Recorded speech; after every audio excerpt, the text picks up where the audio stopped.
Hello friends, कैसे हैं आप सब। तो उम्मीद करती हूँ आप सब अच्छे होंगे और ईश्वर से प्रार्थना भी करूँगी कि आपकी लाइफ में खुशियाँ ही खुशियाँ आएँ। तो आज मैं आपको बताऊँगी ऐसे ऐसे टिप्स जो हमारे जीवन में खुशियाँ ही खुशियाँ लेके आएंगे। हम कई लोगों से मिलते हैं, कईयों की शिकायत होती है कि हमारे घर में सब बेरोजगार बैठे हैं, किसी का भी काम नहीं है, बच्चों के पास डिग्रियाँ पड़ी हैं लेकिन उनकी नौकरी नहीं लग रही, घर में जवान बच्चे हो गए हैं, उनकी शादियाँ नहीं हो रही और घर में सारे मेंबर बीमार हैं। आखिर क्यों ऐसा होता है? और इसके लिए मैं आपको छोटे छोटे उपाय दूंगी। कई बार हमें पता नहीं चलता कि हमारे घर में नेगेटिविटी है या नहीं है, हमारे घर में वास्तु दोष है या नहीं है। इन सब बातों से दूर रहने के लिए, घर की नेगेटिविटी भी दूर हो, घर में बीमारियां भी ना आए, तो हमें क्या करना चाहिए? तो वीडियो आपने एंड तक देखनी है, कोई भी पॉइंट मिस ना हो जाए, आपने स्किप नहीं करनी।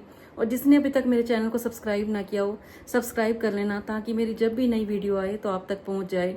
तो आपने ये टिप्स जरूर फॉलो करने हैं। अगर आपके घर में बच्चे कवारे बैठे हैं, सब बीमार रहते हैं, कोई काम नहीं है, तो आपके सारे काम बनने लग जाएंगे, बच्चों की शादियां हो जाएंगी।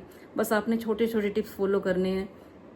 सबसे पहले मैं बात करूंगी आपसे कि आपने चेक करना है आपके घर नेगेटिव एनर्जी तो नहीं है। नेगेटिव एनर्जी आपके घर में है या नहीं, ये आपको कैसे पता चलेगा? अगर आपके घर में बनते हुए काम बिगड़ जाते हैं, 24 घंटे कलेश रहता है, आपके घर में शादी नहीं हो रही बच्चों की, तो समझना आपके घर में नेगेटिविटी है। तो आपने आज से ही शुरू कर देना है। अगर आप मेरी वीडियो आज देख रहे हो तो आज से इन टिप्स को आपने फॉलो करना शुरू कर देना है। तो पहला टिप मैं आपको बताऊंगी कि आपने अपने घर में डेली समुद्री नमक का पोछा लगवाना है। अगर आप घर में समुद्री नमक का पोछा लगवाते हो तो आपके घर से नेगेटिविटी खत्म हो जाएगी। फिर आपने दूसरा उपाय ये करना है कि आपने चेक करना है कहीं आपके घर की दीवारों में सीलन तो नहीं है। कई घरों में हम देखते हैं सीलन बहुत है, तो ये भी एक नेगेटिविटी का कारण है। हमारे घर में नेगेटिविटी होती है तो छोटी छोटी बातों पे कलेश होने लग जाता है। तो इस कलेश को दूर करने के लिए कि आपके घर में कलेश हो ही ना, इसके लिए भी मैं आपको एक उपाय बताती हूँ।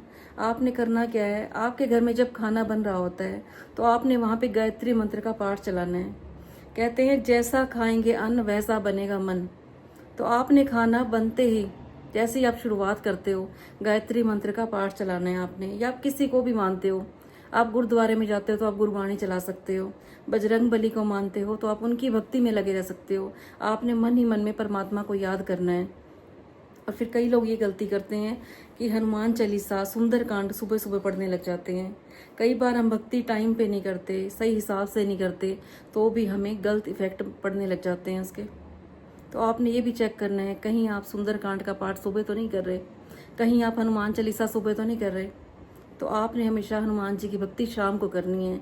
अगर आपने करना है तो मन ही मन में आप उनका पाठ कर सकते हो, बजरंगबली को याद कर सकते हो। और फिर मैं आपको बताऊंगी एक और उपाय। आपने क्या करना है, समुद्री नमक के ढेले आते हैं मोटे मोटे, वो आपने अपने घर में चारों कॉर्नर में रखने हैं। आपने, आप बाथरूम में भी रख सकते हो, किचन में भी रख सकते हो, अपने बेडरूम में भी रख सकते हो। इससे भी नेगेटिव एनर्जी काफ़ी हद तक ख़त्म हो जाएगी। फिर जिस टाइम आप खाना खाते हो तब भी आपने परमात्मा को याद करके खाना खाना है। सबसे पहले परमात्मा का आपने शुक्रिया करना है। आप पानी पीते हो तो भी आपने परमात्मा की याद में पीना है। ये खाना अमृत बन जाएगा और जो पानी है वो भी अमृत बन जाएगा, प्रसाद का रूप धारण कर लेगा ये खाना और पानी। तो आप ये पियोगे तो आपके अंदर से बीमारियां आनी कम हो जाएंगी। आपने ये छोटे छोटे उपाय करने हैं, आपके जीवन में खुशियाँ ही खुशियाँ आएंगी। फिर आपने नोट करना है कहीं आपकी घर की जो सीढ़ियाँ हैं उसके नीचे आपने फालतू का कबाड़ तो नहीं रखा हुआ। कईयों की आदत होती है जितना टूटा फूटा सामान होगा सीढ़ियों के नीचे रख देंगे, तो आपने ये सामान भी वहाँ से उठा लेना है। कई लोगों के हम देखते हैं 24 घंटे वॉशरूम का दरवाज़ा खुला रहता है, तो आपने वॉशरूम का दरवाज़ा कभी खुला नहीं छोड़ना, क्योंकि वहाँ से भी हमारा राहु एक्टिवेट होता है और नेगेटिव एनर्जी आती है।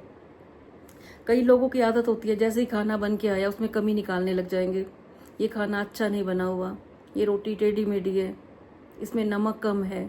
तो आपने ये काम भी नहीं करना। जब भी आपके आगे खाना आता है तो आपने पहले शुक्रिया करना है उस परम पिता परमात्मा का जिसने आपको ये खाना दिया।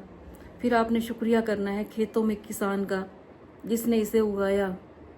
जब भी हमारे आगे खाना आता है तो 10 हाथों से होके आता है, ये डिलीवरी बॉय लेके आता है आटा, चक्की में जब पिसता है उनके हाथ लगते हैं, जब मंडियों में जाता है गेहूँ उनके हाथ लगते हैं। तो आपने सबका शुक्रिया करना है। और फिर आपने शुक्रिया करना है बनाने वाले का।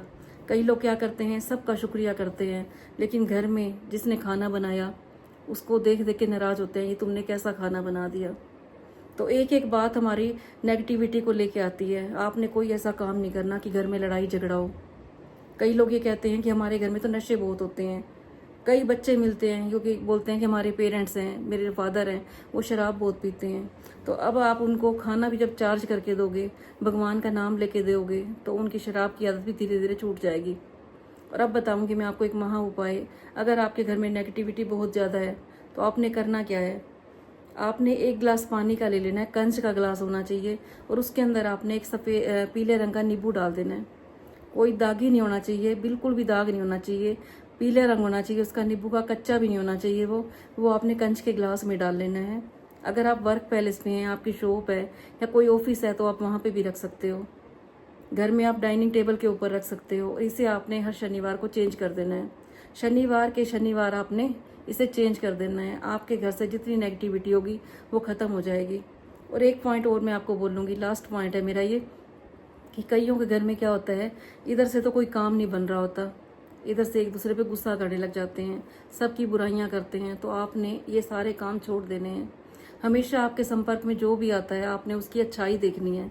अगर आप किसी की अच्छाई देखते हो तो आपको बुराई नज़र ही नहीं आएगी। अगर आप सब में बुराइयां देखते रहोगे तो आपको अच्छाई नज़र नहीं आएगी। तो आपने सब कुछ अच्छा बोलना है, सबके लिए अच्छा बोलना है, हमेशा अच्छा सोचना है। जितना आप अच्छा बोलते जाओगे, अच्छा सोचते जाओगे, आपकी ज़िंदगी में अच्छा ही अच्छा होता जाएगा। और कभी अपनी किस्मत को कोसना नहीं है। कईयों की आदत होती है, हमारी तो किस्मत ही ख़राब है, हमें तो भगवान देता ही नहीं है, हम तो दाल रोटी खा के गुजारा कर रहे हैं। अगर आपके अकाउंट खाली हैं, आपने तब भी कभी कुछ ये नहीं बोलना कि हमारी तो किस्मत ख़राब है, तब भी आपने शुक्रिया बोलना है। भगवान को ये कहना है हमारे पास भरपूर है, परमात्मा की कृपा भरपूर मिल रही है हमें। तो कल फिर मैं आऊँगी आपके पास ऐसे छोटे छोटे टिप्स लेके। अगर आपको मेरी वीडियो अच्छी लगती है तो इसे आगे शेयर भी कर देना और इसे लाइक भी कर देना। तब तक के लिए सबको जय माता दी।